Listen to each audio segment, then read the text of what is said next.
Habari ya asubuhi. Habari ya asubuhi nzuri.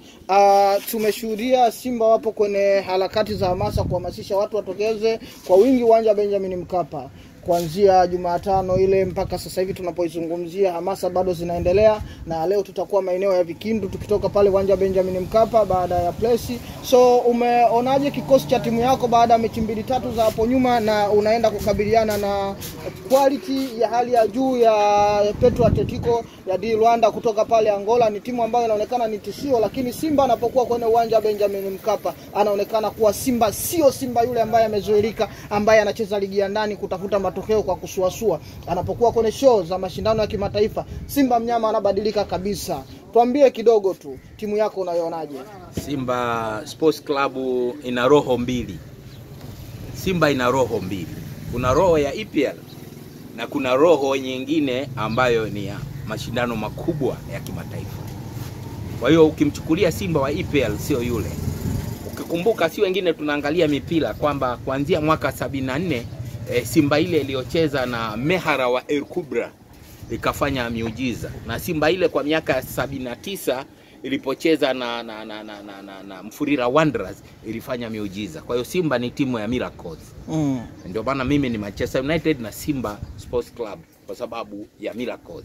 Kilio kikubwa cha mashabiki wa Simba ilikuwa inaonekana ni wazi walijipanga kwa ajili ya utambulisho wa jezi mpya kabisa ambazo hazifanani na jezi ambazo zinachezewa msimu wa ligi kuu wa sasa hivi wa 25-26, lakini hatimaye Jairuti amekuja na jezi ile ile ambayo inatumika msimu wa 2025-26. Mabadiliko ni madogo tu ya logo, mabadiliko ni ya mdhamini ambaye amekaa kifuani. Tofauti na hapo hakuna mabadiliko mengine yoyote. Wasichokijua watu ni kwamba ni mambo ya kisasa, kwa sababu angalia timu kubwa kama Manchester United, Barcelona, ni kwamba timu inayotoka katika ule msimu kinachowekwa tu ni nembo za kimataifa zile.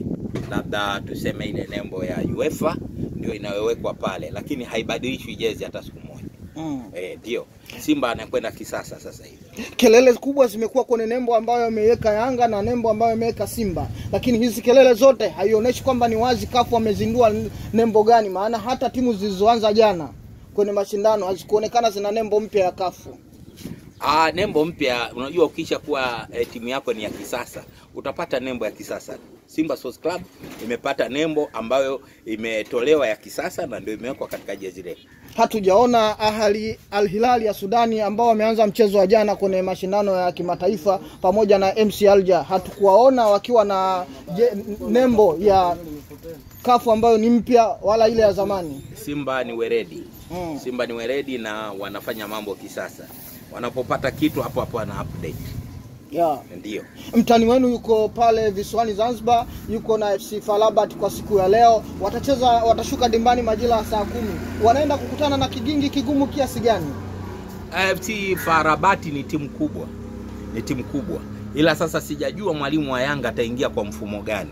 Mfumo ambao mimi labda kama Mtanzania ninao labda kuwashauri Yanga kwamba waingie kwa kuheshimu, alafu waingie kwa kuangalia kwamba wanacheza na timu gani kubwa. Mwalimu wa mpira wa Young Africans awe mweredi zaidi, kwa sababu tunachohitaji ni pointi 3 tu.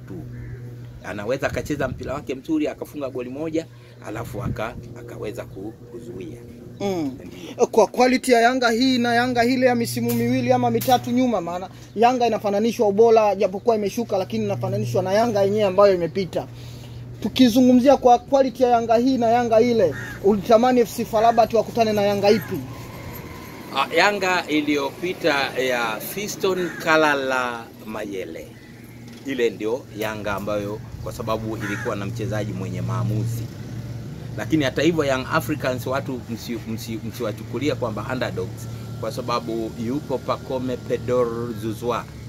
Yule mchezaji anaweza akafanya mabadiliko kwa wakati wowote akawapa matokeo.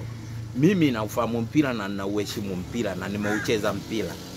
Na ndio maana nazungumza mpira ni mpira tu. Kumbuka kwamba wakati ule Chelsea anakwenda kucheza na PSG ambayo ni ya moto.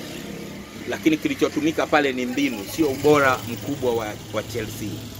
Ndio. Unatamani kikosi cha Dar es Salaam Africans kwa siku ya leo unaweza kukipanga kwa first 11 yake? Unatamani nani awepo kwenye dimba kuanzia mwanzo mpaka first 11 tunazungumzia best wale 11. Mimi nasema hivi kama kwa ushauri kwa Diala akakae golini. Pembeni huku ile shavu la kushoto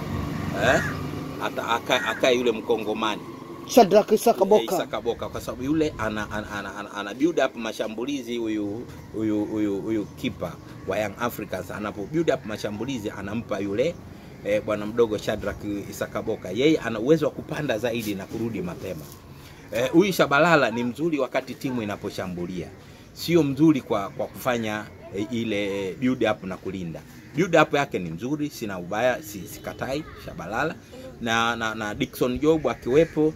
Alafu hapa kati nadhani awepo yule mwanajeshi wetu yule ambaye Ibrahim Baka asikae kwa Mamnyeto, akae yule Ibrahim Baka, alafu na Dickson Job, alafu huku juu akae Duka Abuya, akae namba 6 pale, akisaidiana na holding midfield mwingine, labda akae yule mtoto mwingine wa Zanzibar huyu Mudathir Yahya Abbas akae pale.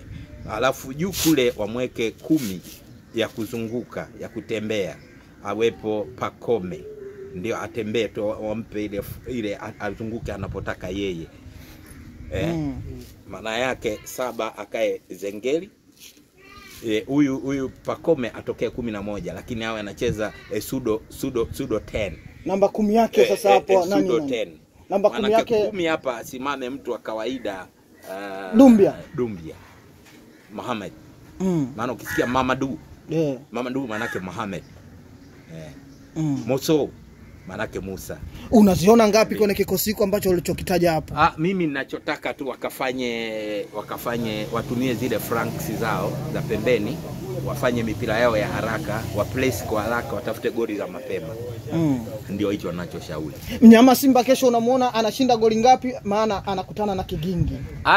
Timu ya Dimitro Pantev, mwalimu wa mpira matatu, ni kwamba ni timu imekaa vizuri. Imekaa vizuri kwa sababu Simba wana substitution, ingawa watu wengi wana wasiwasi na Yakub Suleiman Ali, lakini mimi naona kwamba sina wasiwasi na Yakub.